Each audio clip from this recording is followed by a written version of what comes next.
Oh my goodness. I did not dream journal for the last 2 days. I did have dreams, I just didn't record them. And then last night, man, I had so many dreams and I got so lucid. It was awesome.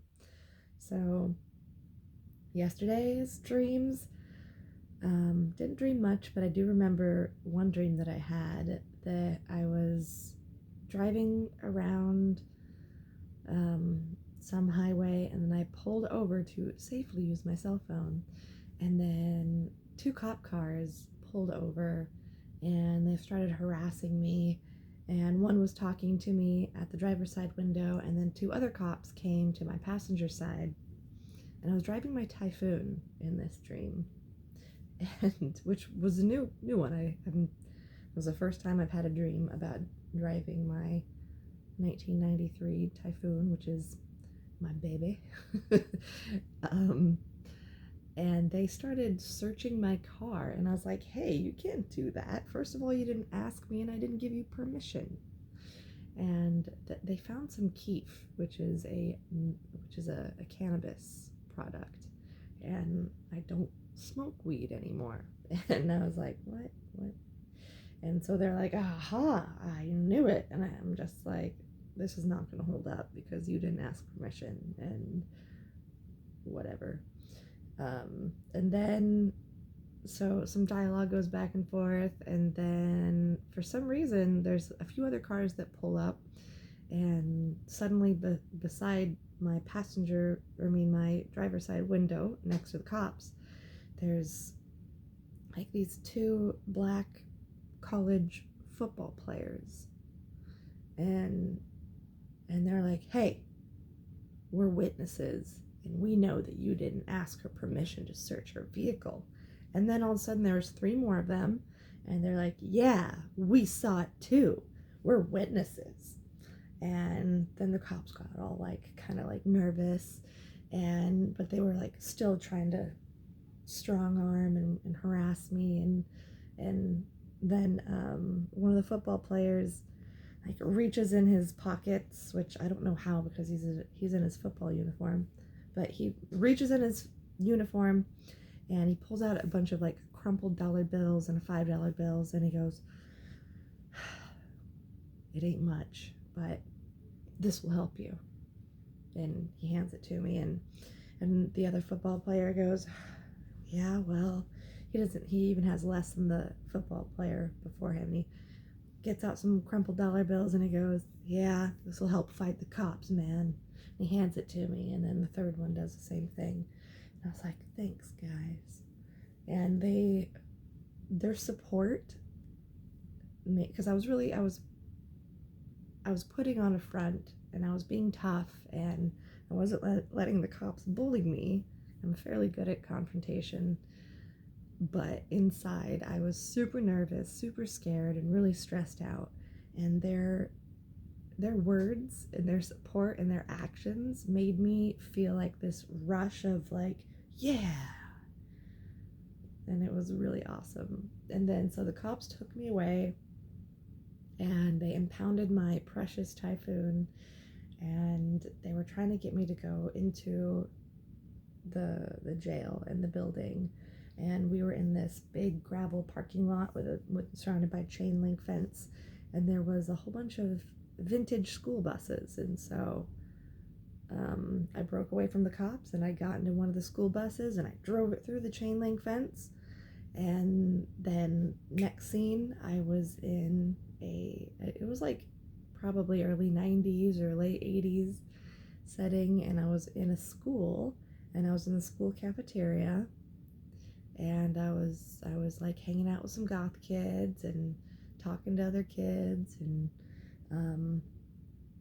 then something about corn on the cob. I don't know. I think we were just eating corn. And everyone was like, dude, corn on the cob is so awesome. I love corn on the cob. Don't you love corn on the cob? Yeah, I love it. It's the best. And then my favorite song from Dead Can Dance started playing, and everyone started grooving to it. And that was my dream. And then the day before that, I also didn't do my dream recording. So that day I had a dream that I was walking from my house to the nearest town. I live outside city limits, and the nearest town is just a couple miles away, and so I was walking there for some reason, which it's a couple miles. It's definitely like you could ride your bike there, no problem, but it'd be a pretty long walk. And then I came to this, there was another chain link fence, but this wasn't like a fence around anything. It was just 2 or 3 short sections of a chain link fence covering nothing. It was just a fence on the side of the highway, and there was a couple of upside down big black buckets, and so I was walking to them, and I didn't see behind the bucket in between the chain link fence there was a big giant crocodile, and I was like, oh no, and I was too close to it before I realized it was there, and it goes snap, and it almost gets me, but I jump on top of the bucket and it's about to snap again, and I leap onto the side of the chain link fence like a monkey, and I grab onto it with all my fingers and all my toes, and I scramble up to the top of it, and I scooch along it, and I escape from the alligator, crocodile, whatever it was, and then I reach the town, and I'm walking along, and I'm walking through a big green grass park, which does not exist in the town that I live next to. I live outside of a very small old logging town. It's really, really small. We don't even have any stoplights. Oh, we have one stoplight by the major when you get onto the highway. So that's it. So whatever. I'm walking in this park, and I make friends with this super derpy, really fat kid, and he's got this like bowl haircut, and he's really super derpy. And we approach there's a bunch of picnic tables, and there's a couple people occupying one and another, and one over here and one over there, and we walk past these 2 older women. I think they were playing checkers or chess or some kind of board game, and one was a black lady, and then one was a white lady, and they were both wearing like weird fancy hats, and they were so bitchy, they were so mean, and I don't remember how the conversation got started or why we started talking to them, but they started picking on the derpy kid, and like I guess he's schizophrenic, and he's got some other major mental health issues, and they were like, yeah, schizophrenic, you're just stupid. Maybe if you weren't so fat, you wouldn't be so dumb, you dumb, stupid, fat kid. And they were talking about his other mental health issues, and how they know that he supposedly has these issues, and they're not real, that those issues don't even exist.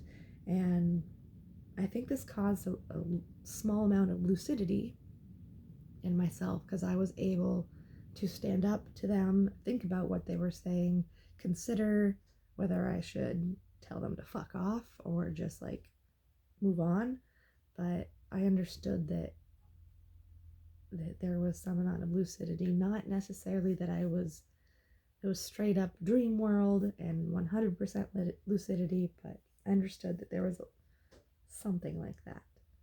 I always say that lucidity is a spectrum, it's not an off and on thing.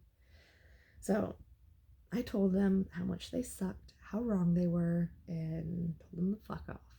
And me and the kid moved on, and then we came to a convenience store, and they were having like this sidewalk sale, more like a parking lot sale, because they had a whole bunch of old candy that was laid across the 3 parking spaces that they had in front. And then there was this bicycle gang of hoodlums, And since we wanted to buy some of the candy, they bought all of it. And they're like, ha ha ha ha, we bought all the sale candy. Fuck you. And I was like, that just means that you have to eat nasty old stale Christmas and Halloween candy. So joke's on you, bitch. And so I went inside and I bought a massive amount. I bought way more candy than I normally would have or that I was planning on. And I was like, hey, derpy kid, you get whatever you want. You just get whatever you want and I'm going to pay for it. And he was like, yay, candy. And then we walked out with like armfuls and bagfuls of new fresh candy. And we walked by the hoodlum kids and their nasty candy. And we're like, that's pretty much all of that dream I remember. Yeah. But this morning's dream, oh my gosh. I'm trying to remember where it all began because I feel like I was pretty much dreaming from the time I went to bed to now. So, like a full 7 or 8 hours of dream adventures. I think the first dream I remember was in this massive, I don't know if it was like a national park maybe or something like that. It was wetlands, and there were I had this camping spot, this camping area with a couple of other people that I don't recognize them, and I had a tent and my lover was with me, and they were setting up some outside cooking stuff, and I was really excited for the camp cooking. And I remember starting to become lucid. Um, there was a horsefly. Horseflies are the devil. Not only do they bite the shit out of you and like leave blood, like a big fat drop of blood on you, it hurts like a motherfucker. Horseflies are terrible. So not only do they do that, once they track you, they will not leave you alone. They are voracious. They're awful. They're so terrible. And there was one that had tracked me, and it got in my tent, and I couldn't get it to leave my tent. And I think for some reason I was in the middle of getting dressed, and so I think I had like my pants halfway on, but I didn't have a top on at all, and so I had to run out of my tent half dressed in front of a bunch of strangers, and I knew that they were particularly uncomfortable with nudity, so I was like, ah, crap, but I'm definitely not going to get bitten by a horsefly for the sake of your comfort and not seeing me naked. So you can turn around if you want, but I'm not staying in my tent with a fucking horsefly just because you're uncomfortable with nudity. So I started to become lucid, and I was devising a way to calmly control the situation and get the horsefly out. So that's what I did. Yeah, it was really difficult because I was lucid and I thought, okay, I need to shoo it out of this area or try to kill it, and then I need to zip up the tent. And my motor skills were very, very clumsy, and I was like, oh wow, I am definitely dreaming because it's extremely difficult to actuate a zipper. And zippers are like it's a zipper. Zoop. So that was interesting, and I kept my lucidity on to the next dream scene.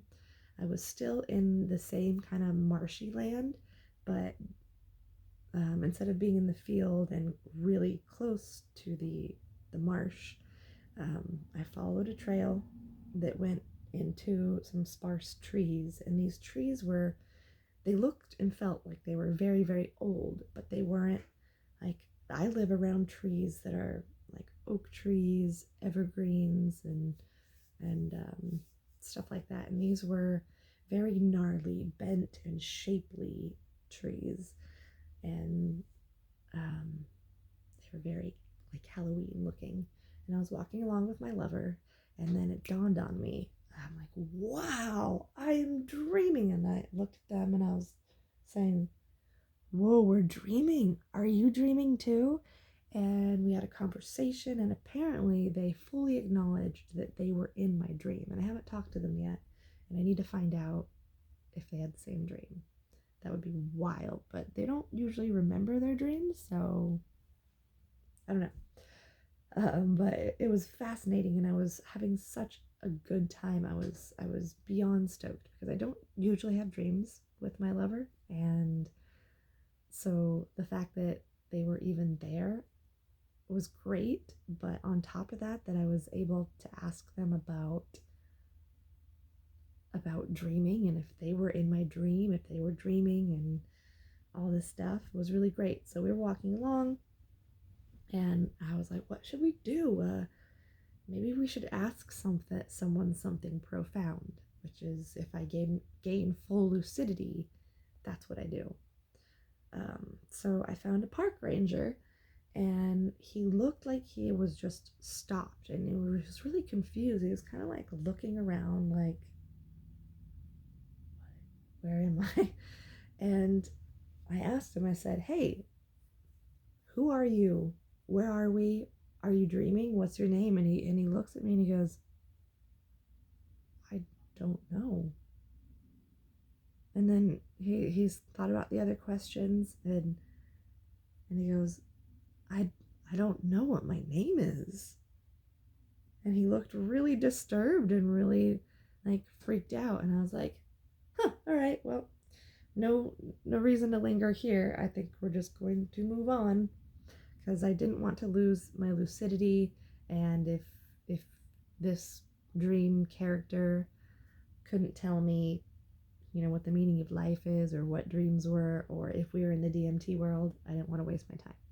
So we walked along, and I saw this old white man who gave me very, very ominous feeling, very bad feeling. And he had a whole bunch of fishing gear, and I had this deep feeling like he was either actively dumping a body or scouting out a location to dump a body, or was planning to do such.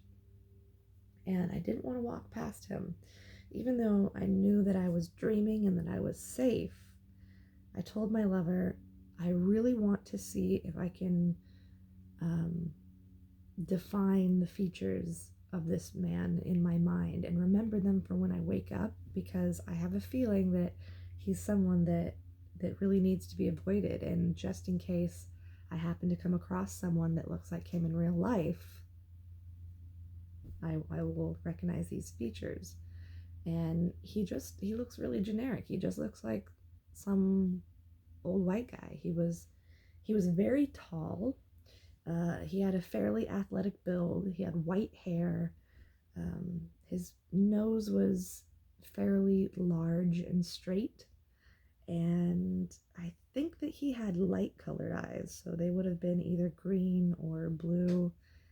And he had glasses on, and that was the only really defining feature I could see. And I was trying to check out the details of his glasses. There was like a crescent moon shape towards the back of the rim, and right here on the glasses, it was like this black and dark blue marble design. And they were pretty distinct glasses, and the rims were just metal rims. They weren't like thick, vintage looking. They looked fairly modern, but very, very stylish. They weren't typical old dude glasses. And he was so scary. And and also when I was looking at him and observing his features, this was really cool. I'm getting more control over my lucidity, and I was 100% lucid. And I thought to myself, I don't want to interact with this person. I don't want them to see me or know that I'm looking at them. So I don't know if I just became particles of air and I was just zooming in on his face and going around him, looking at his shoulders, his body, his build. But he had no realization that I was there, even though I was like 2 or 3 inches from his face. And then the dream moved on. I walked down the path, and my lover was no longer with me. And we were right next to a slow moving small creek, and it was very still at the part that that old dude was fishing or fishing, looking to dump a body or something. He seemed like he was a serial killer, and one of those ones that you would never suspect because he was like a fucking doctor or dentist in his other life. Um, so we move on from him, and the river gets more active, and it looks more like turns into more like a river rather than a small, still creek with lots of bugs and stuff. There are bigger rocks, and there's like rapids, not big ones, but you know, there's a fair amount of fast moving water, and there are some big boulders. And I go down, I go off the path, and I go down to look at the water, and I'm marveling at the big giant rock and the beauty of the river and the fact that I'm lucid, and I'm like, wow, it's really cool. What should I do next? And then I hear like a puttering, stuttering car and crashing through the bushes, and I look over my shoulder, and there's this big old vintage car that reminds me of the Cruella de Vil's car, and this red-haired old lady with way too much makeup on is crashing over the rocks. And I get this feeling that she's either trying to that she, I don't know, something about her killing her husband and life insurance, and he died and something, or she's trying to kill herself, or I don't know. I'm confused. I'm trying to figure out what the heck's going on. And she tries to get out of the car just before it goes over the boulder and into the water. And she doesn't do it right. She stumbles out of the car, topples over the big boulder, and falls onto the boulder below it. And the car goes, nosedives onto that boulder, and then flips head down into the water. And she's dashed her head on the rock, and like blood pools out from underneath her. And then she gets up from her body, like there's a body that gets up from her body, and she looks down and sighs in disappointment.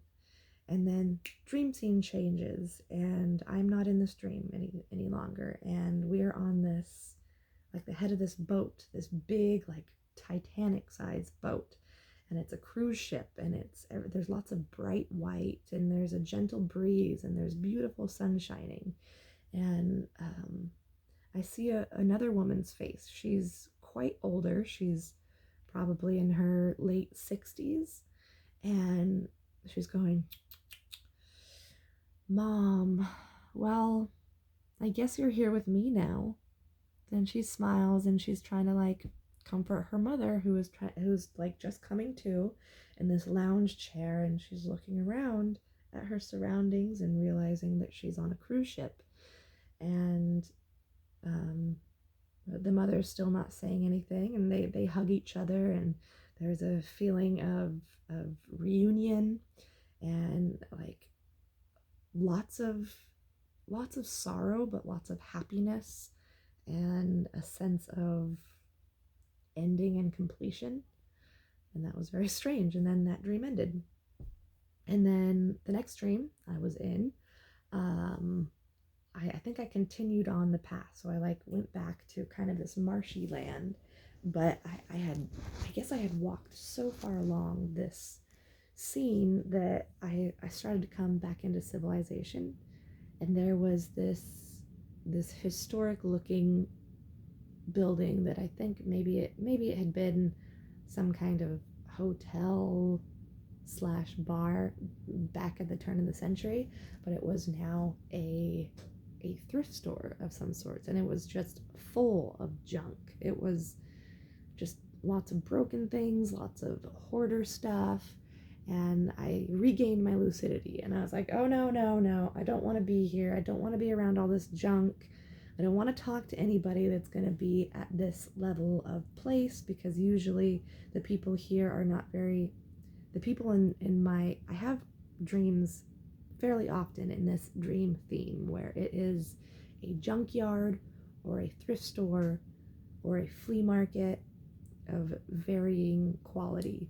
And this one was very low quality. There was lots of junk, and I, upon gaining my lucidity back, I thought, no, the people that are in these types of scenes are very uncooperative.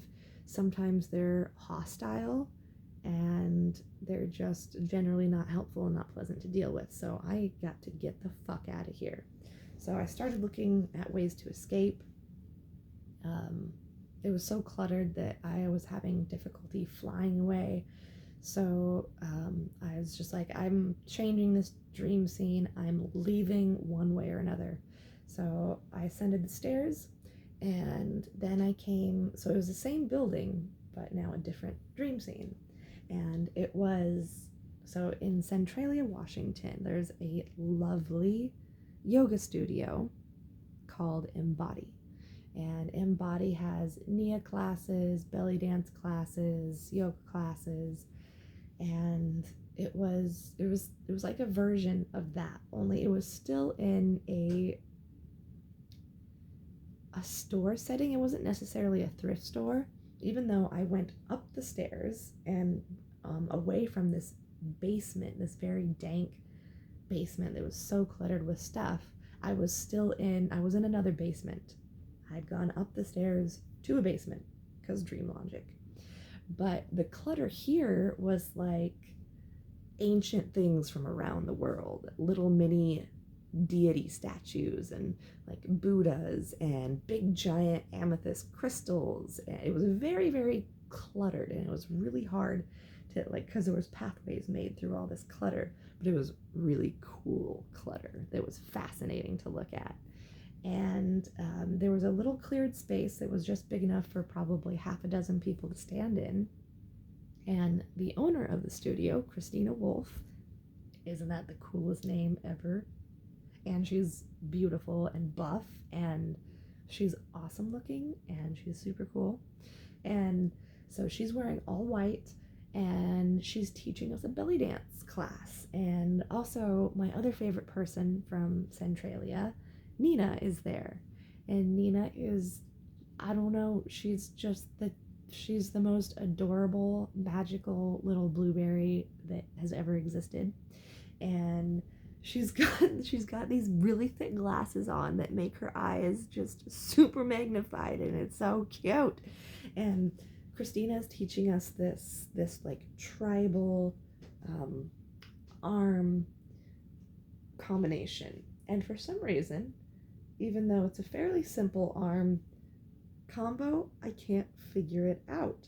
I think it's like, because I was pretty lucid. I wasn't 100% lucid. After I had gone up the stairs and I had escaped that dream that I didn't want to be in, I lost a lot of my lucidity. But I had enough lucidity to be able to ask questions from my own mind, of my own conscious mind. And I think that I was having motor skill difficulty, just like I was with the lucidity level and that horsefly and trying to actuate the zipper. And also, when you're actually asleep, your brain shuts off your motor functions, so you're not like thrashing about and causing yourself harm. And so I think that must have been it. So I think Sandy might have been in that dream too. So they were doing the combination, and they were about to move on, And Nina and I like stepped a few steps away so we could kind of practice and get the hang of the first few steps of this combo before we moved on and added on to it. And then the dream scene changed, the lesson was over, and we went upstairs again, and Christina's studio, it wasn't necessarily in Body Studio. It was this place that was actually lots of colors like this, lots of dark woods, everything like the walls were wood panels, and everything was like dark carved woods and statues from around the world, and these rich patterned carpets and rugs and curtains everywhere and candles, and it was just every nook and cranny was filled with fabulous, ancient, interesting stuff.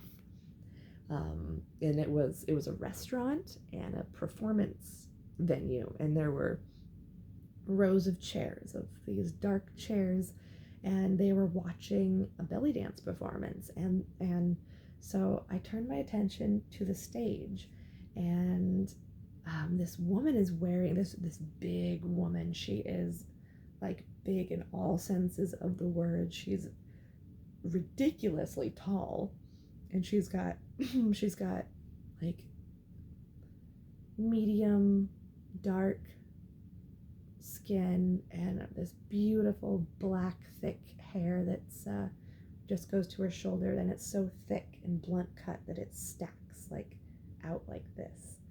And she's wearing this white thing that it's open in the back, and it's open in the back, open, and it gets midway to her butt crack, and then it's pinned together with this brooch, so you can see the top of her butt crack and the bottom of it. And it is sexy, and it's like that, but it was not. It was just,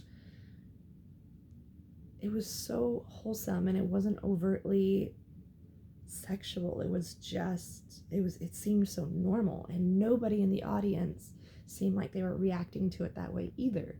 And there was people of every age in the audience, and there weren't very many white people, if any at all. So that was interesting. I just thought about that.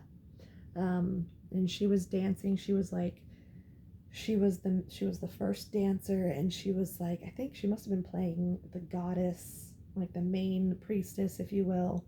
She was wearing all white and had like a gold headband, and she finished her dance that was like the introduction of the show, and then she like disappeared behind the curtains, and then from the side came in Christina and all the girls that she was just teaching how to dance, and they were in just beautiful elaborate costumes, and they were very heavy costumes that were beaded and made lots of noise, and they looked like no other costumes that I'd ever seen. And as a belly dancer, I've seen lots of different kinds of costumes, and they were doing a dance, and I was just like mesmerized watching it, and I realized, oh shit, I'm supposed to be on stage with them. So and then I noticed, I felt my body, I'm like, oh, I'm wearing a costume, and I had a top on that didn't fit me very well. It was like too loose, and then I looked down at my arms and my hands, and I wasn't me. I was this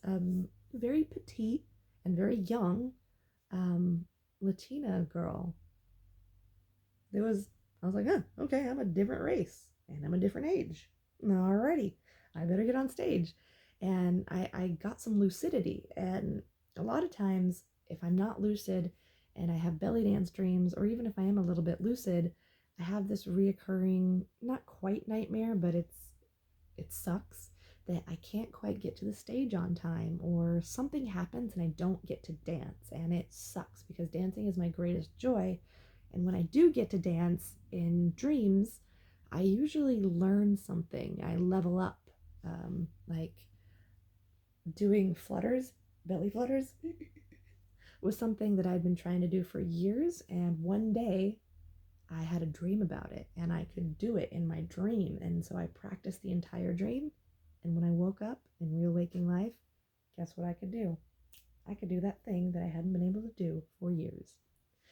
So I got lucidity again, and I thought, oh, everything feels really right, and I feel really in control. I'm not stressed out. I'm not worried. I'm not overexcited. So I'm not gonna wake myself up. I'm gonna get to actually dance. This is great. And so I get to the stage and I dance with them, and then they go away, and I'm like, oh, I guess I'm supposed to do a solo.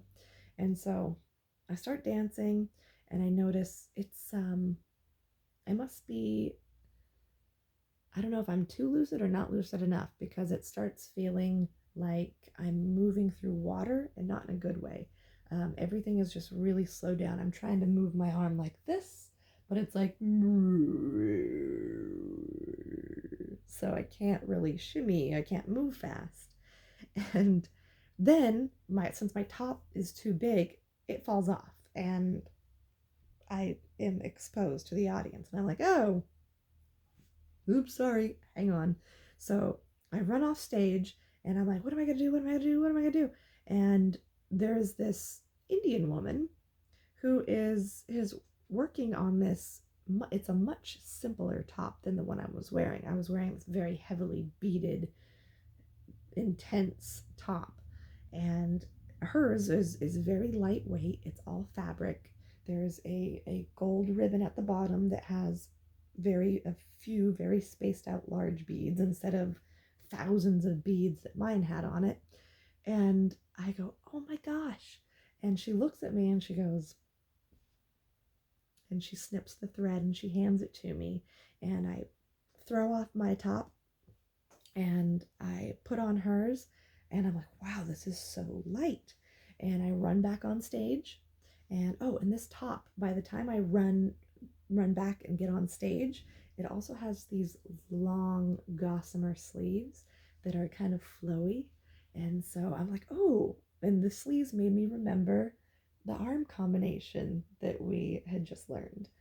And so I get up there, I perform the combination, and completed my dance. It was wonderful. And so I just remembered more of the dream because I thought it ended there, but um, I don't remember if this happened before or after the dance scene. This section might have, I think this section actually happened after the lowest level of the basement. I think the second level of the basement was what I'm about to record, and then the third, when I did the dance lesson with Christina Wolf and Nina, was the third level of the basement, and then the fourth level was the performance place in the restaurant. So after I had escaped the chaos basement, and I was like, I gotta get the fuck out of here. I went to another level, and it was better. It was more organized, but it was still complete chaos. It was a bookshop. It was still in the same building. It still had all the same, like all of these colors, dark wood, everything. And it was a really awesome bookshop, and there was lots of other people shopping there too. And it was used books of every kind, and these books were actually very special. There was antique books from around the world. There were ancient books. There were magic books. There were medical books. There were cooking books from like 1,000 years ago. There's every kind of book that you could think of, plus. And so I had found a book. It was a very thin book. I think it was actually a graphic novel. And I was about to go upstairs and shop for more books, because there was a set of stairs in it, and there was a sign that said more books up this way.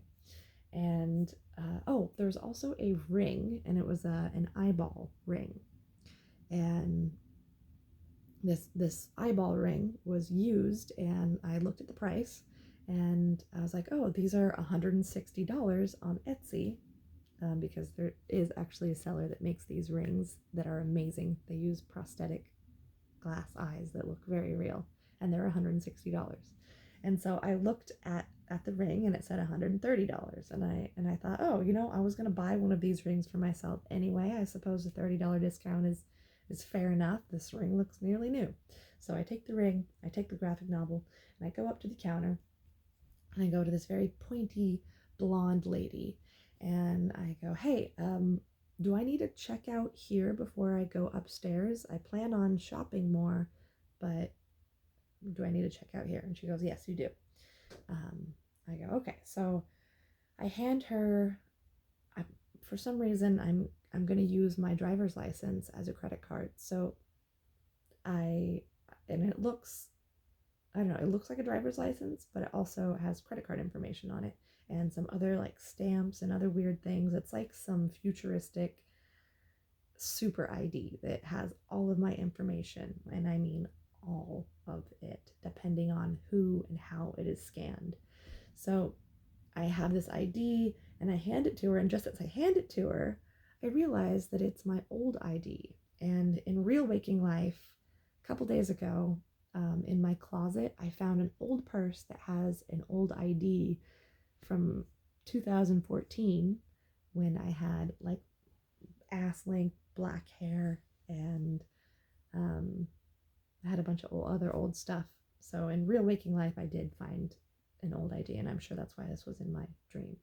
So I hand it to her, and she goes to scan it, and I'm like, oh. And she goes, this is an old credit card ID. And she's like, we're going to call the cops on you. And I'm like, oh, why? That is clearly a picture of me. I'm not an identity theft. Like, look at the picture, you fucking asshole. Because she's being completely unreasonable. And I start to become more lucid again and realize that it's a dream. And she's like, I'm going to call the cops. And so the cops come, and I'm like, go ahead and call the cops. I don't fucking care, because I'm dreaming and you're just being an asshole. And so the cops come and they try to harass me, and I'm just like,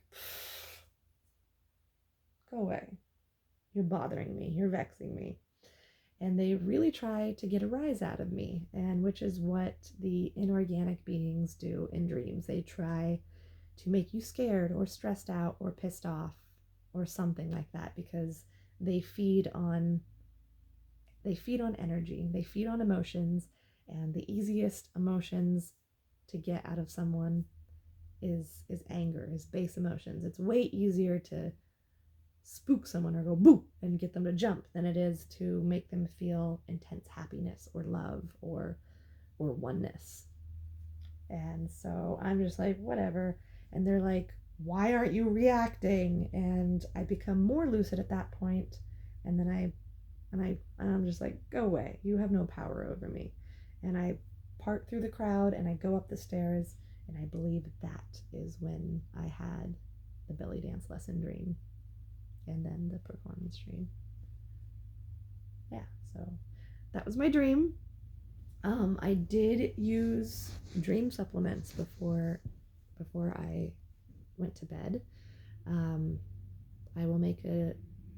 still need to make a dream supplement video on that. One of the things that I took was ashwagandha and ginger powder.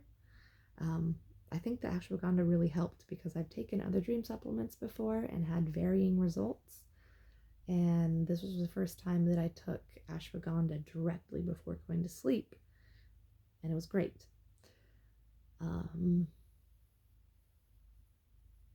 I should say that ashwagandha makes some people very energetic, so I would test that before you go to sleep. Like, take it during the day and see how it makes you feel. For me, it doesn't make me sleepy, and it doesn't make me energized. It doesn't do anything except for make me feel like more even and more calm. I take it as a mood stabilizing supplement. So yeah, make sure that you are not one of those people where it gives extreme energy. Some people, it gives them coffee, like caffeine, like jitters. That would be pretty unpleasant if you popped one of those before you went to sleep. So this is a very long dream video. I hope I'm able to upload it. So I'll see you guys later. Find me on Instagram at beneath.the.roses and send me your dream videos or your dream journals, because I'd love to hear them.